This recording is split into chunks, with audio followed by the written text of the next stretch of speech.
Hello guys, कैसे हो आप लोग। सबसे पहले तो आप लोगों को जन्माष्टमी की ढेरों बधाइयाँ। आज मैं जन्माष्टमी के लिए बनाने जा रही हूँ पंजीरी। तो पंजीरी में तो देखिए मुख्यतः 5 चीज़ें तो बहुत ही ज़रूरी होती हैं। तो इन 5 चीज़ों के बगैर तो पंजीरी बनती ही नहीं है। और आप लोग भी इसी तरह से बनाइएगा। देखिए मेरे रेसिपी के साथ आप लोग बने रहिए और देखिए कि उसमें 5 चीज़ों में क्या क्या है। तो यहाँ मैं डाल रही हूँ सबसे पहले ये बादाम। तो इस बादाम को पहले थोड़ा सा भून लूँगी।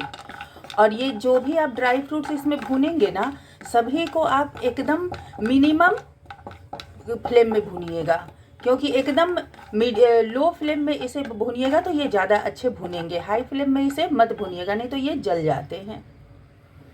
बादाम को भूनने में थोड़ा सा समय लगता है, इसीलिए बादाम को मैंने सबसे पहले डाला। ये देखिए बादाम चटक रहे हैं। अब बादाम के पास साथ में इसमें डालेंगे अब ये काजू। और जो भी आप मेजर कप लीजिएगा ना, उसी से आप बनाइएगा। तो देखिए पहले मैंने यहाँ 1/4 कप मैंने बादाम डाला था, फिर यहाँ ½ कप मैं इससे नाप के काजू डाल रही हूँ। आप भी कोई भी एक ही कटोरी या कप, आप कुछ भी आप अपना एक मेजर आप ले लीजिएगा। उसी से आप इस तरह से नाप के बनाइएगा तो आपकी पंजीरी बहुत अच्छी बनेगी। अब पहले काजू को भी थोड़ा सा भून लेते हैं। अब यहाँ काजू से भी अच्छी खुशबू आने लगे हैं। आप जो भी आप ड्राई फ्रूट्स भूनेंगे ना, देखिएगा कि आप उसमें से ना बड़ी अच्छी सी खुशबू आएगी। तो खुशबू अगर आने लगती है तो इसके मतलब है कि आपके फ्रूट्स अच्छे से भून रहे हैं। तो अब हम इसमें डालते हैं, फिर इसी कप से ही मैंने यहाँ मेजर किया है। देखिए 1/4 कप मैंने यहाँ पर अब किशमिश डाली हूँ। किशमिश आपको लास्ट में डालना है, क्योंकि किशमिश को भूनने में समय नहीं लगता है, ये जल्दी ही भून जाते हैं। और किशमिश एकदम फूल जाते हैं। ये जिस आकार के आप किशमिश डालेंगे ना, उसके ठीक डबल हो जाते हैं ये भून के। आपको दिखाती हूँ, देखिए कैसे किशमिश भी भून रहे हैं। तो देखिए इसमें मैंने पंजीरी के लिए 5 चीज़ें बोली थी ना, कि 5 चीज़ें बहुत ज़रूरी होती हैं। तो 1 2 3, पहला हो गया बादाम, दूसरा है काजू और तीसरा है ये किशमिश। तो 3 चीज़ें यहाँ हो गई है। अब इसमें मैं 1/4 कप ही डाल रही हूँ ये सूखी वाली नारियल गरी। थोड़े से इसे बड़े बड़े टुकड़े में काट के डाला है।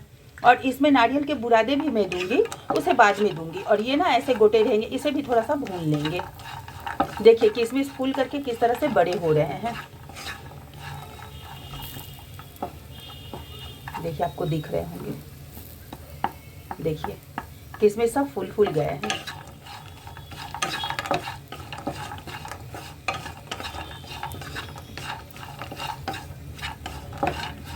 तो यहाँ मैंने 4 ड्राई फ्रूट्स डाल दिए हैं।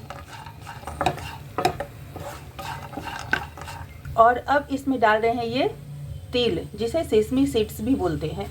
इसे मैंने 1 चम्मच लिया है।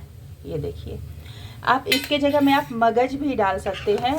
और बहुत तरह के सीड्स मिलते हैं, पंपकिन सीड्स, मगज, ये सब जो मिलते हैं ना, आप कुछ भी आप इसमें डाल सकते हैं, अच्छे लगते हैं ये सब। अब ये सारी चीज़ें अब यहाँ भून चुकी हैं, क्योंकि ये तिल को भी भूनने में ज़्यादा समय नहीं लगता है, जल्दी ही भून जाते हैं। और ये इसमें ना आप ये सादी वाली तिल डालिएगा, काली तिल आप इसमें मत डालिएगा, काला तिल नहीं देना है इसमें, आप सादा तिल ही दीजिएगा। अब इन सारे चीज़ों को निकाल ले रहे हैं। जिस बॉल में सारी चीज़ों को मैंने मिश्रण करूँगी ना, बस उसी में इसको निकाल ले रहे हैं। जिसमें सारी चीज़ों को मिलाना है मुझे, उसी बर्तन में अब इसी में फिर से इसमें डालेंगे घी। बहुत ज़्यादा घी नहीं दे रहे हैं, थोड़ा थोड़ा करके ही घी दे रहे हैं। और इसमें डालेंगे इसी कप से 2 कप अभी इसमें मखाना देंगे। तो ये रहे 1 कप और 1 कप, और ये रहे दूसरे कप मखाना। अब इसमें 2 कप मखाना को, इसे भी अब अच्छी तरह से भूनेंगे। और इसे भी वही एकदम लो फ्लेम में ही भूनना है, तभी ये मखाने अच्छे से भूनते हैं। ये पूरा क्रंची क्रिस्पी होने तक इसे भून लेंगे। और अगर आपको लगे ना कि भूनते वक्त कि घी कम है, तो आप इसमें थोड़ा सा घी ऐड भी कर सकते हैं। जैसे मुझे लग रहे हैं कि मैंने घी थोड़ा ज़्यादा ही कम डाला है, तो थोड़ी सी घी मैं और दे रही हूँ इसमें, क्योंकि ये 2 कप मखाने थे ना, मैं 1 कप के हिसाब से घी डाली थी, तो इसलिए थोड़ा सा घी और ऐड कर दी। और ये कब भून जाते हैं आपको पता चलेगा जब इसे ऐसे हाथों से आप ले करके इसे ऐसे कीजिएगा ना। ये देखिए अभी ये थोड़े थोड़े हुए हैं, पूरा नहीं हुआ है अभी ये। तो इस तरह से ना इसके चूड़ा एकदम बहुत सुंदर से ये बन जाते हैं। देखिए अभी ये नहीं बन रहे हैं, तो इसीलिए अभी ये पूरा नहीं भुना है, इसको अभी और भूनना है। देखिए अब मखाने को भूनते हुए मुझे 2 से ढाई मिनट हो गए हैं। अब इनकी आवाज़ देखिए, आपको ये आवाज़ से ही समझ में आ जाएगा कि अब ये मखाने भून गए हैं। देख रहे हैं? और जब थोड़े से ठंडे हो जाएंगे ना तो पूरे एकदम क्रिस्पी हो जाएंगे ये देखिए अभी तो आवाज़ से ही आपको लग रहा होगा कि हाँ हो गया है। चलिए एक बार चेक भी कर लेते हैं, उस समय जैसे नहीं हो रहा था और अब देखते हैं। ये देखिए हो गए ना अभी, ये देखिए पूरे के पूरे हो गए हैं। तो इसी तरह से ये टूट जाते हैं पूरे। अब ये हो गए हैं, अब इन्हें भी निकाल लेते हैं। अभी निकाल लेती हूँ इसे। मैं डाल रही हूँ थोड़ी सी घी।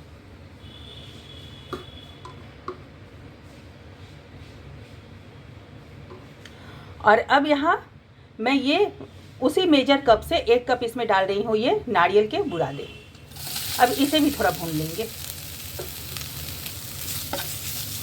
ये देखिए, और इन सारे चीज़ों को ना मैं एक ही बर्तन में रख रही हूँ जिसमें मैं सभी को मिक्स करूँगी। सभी को एक ही बर्तन में मैं इकट्ठे रखते जा रही हूँ। ये देखिए सभी चीज़ों को मैंने यहाँ रखा है एक ही बर्तन में। देखिए सारे ड्राई फ्रूट्स इसी में हैं। देखिए और इसी में मैं सभी चीज़ों को डाल के मिक्स करूँगी। देखिए नारियल से भी थोड़ी थोड़ी अभी खुशबू आ रही है। अभी अच्छे से खुशबू जब आने लगेगी और थोड़ा थोड़ा इसका कलर भी चेंज होने लगेगा तब समझेंगे कि ये भुना हुआ हो गया है। तो अगर आपको नारियल के बुरादे नहीं मिले, ऐसे तो बाज़ार में बड़े, तो अगर आपको बाज़ार में ना भी मिले ना तो इसमें घबराने की कोई बात नहीं है। वो जो पानी वाली जो नारियल आते हैं ना, तो उसे भी आप इस तरह से मिक्सी के जार में सूखे सूखे आप पीस सकते हैं। नहीं तो गड़ी वाले नारियल को भी आप ऐसे कद्दूकस करके आप उसे भी डाल सकते हैं। आप कोई भी नारियल डालिए, उससे कुछ नहीं होता है, बस नारियल होना चाहिए। तो अब देखिए अब ये नारियल भी भून गए हैं। अब इसे भी निकाल लेंगे, फिर आगे देखते हैं। चलिए अब कढ़ाई में फिर से थोड़ी घी डालते हैं। और मैंने जो मेजर कप आपको दिया था ना, बताया था, जो इसी मेजर कप से मैं सारी चीज़ को यहाँ मेजर कर करके डाल रही हूँ। आप भी कोई भी कटोरी लीजिए, कोई भी आप कप ले लीजिए, कुछ भी आप लीजिए, गिलास लीजिए, तो एक ही चीज़ से आप सारी चीज़ों को मेजर करिएगा तो आपकी पंजरी कभी भी गलत नहीं बनेगी। अब देखिए अब इसमें 1 कप मैं आटा डाल रही हूँ। अब इसे भी भूनते रहेंगे और एकदम धीमा आंच में ही भूनना है। और कभी भी आटे में ना शुरू में ही आप ज़्यादा घी मत दीजिएगा। ये थोड़े थोड़े इसे भूनिएगा और फिर घी डालिएगा, फिर थोड़ा भूनिएगा, फिर थोड़ा घी डालिएगा। इसमें इस तरह से ना 2 से 3 बार इसका प्रोसेस करना होता है, तभी ये आटे अच्छे से भूनते हैं और आटे में बड़ी अच्छी सी खुशबू आने लगेगी तब। तो अभी मैं आपको दिखा रही हूँ, अभी तो मैं एक ही राउंड इसमें घी डाली हूँ, आपको दिखा रही हूँ। तो बहुत लोग ना इसमें आटे और धनिया की पंजेरी भी बनाते हैं, बहुत लोग सिर्फ धनिया की बनाते हैं, बहुत लोग आटे की बनाते हैं। तो मैं तो इसमें तिल डाली ना, सिसमी तिल, तो सिसमी सीड्स जो, तो इसलिए मैं आज इसमें धनिया नहीं डालूँगी, आटा ही डाल करके इसे बनाऊँगी। तो आप देखिए ये वाले भी बहुत अच्छे बनते हैं। और अगर चाहिए तो आप इसमें गोटा धनिया आधा चम्मच जैसा भून करके आप डाल सकते हैं, तो वो भी बहुत अच्छा लगता है। देखिए अभी इसमें फिर से थोड़ी घी डाल रही हूँ। देखिए अभी इसी तरह से ना अभी और 2 से 3 राउंड इसको भूनेंगे घी डाल डाल के, फिर आपको दिखाते हैं। अब इसमें फिर से एक बार घी डाल रहे हैं और इसे भून ले रहे हैं। अब देखिए आटा के कलर थोड़ा चेंज हो गया ना, तो अब ये हो ही गए, थोड़ा सा और अभी भुनेगा।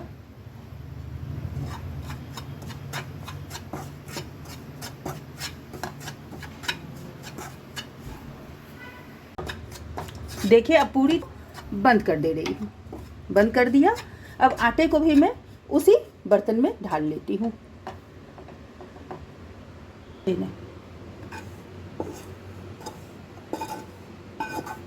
बंद अब देखिए ये पिसा हुआ चीनी है, इसी कप से मैं इसमें 1 कप ये चीनी डाल रही।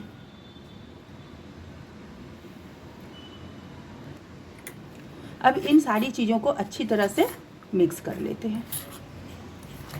देखिए अच्छे से मिक्स करके फिर आपको दिखा रही हूँ।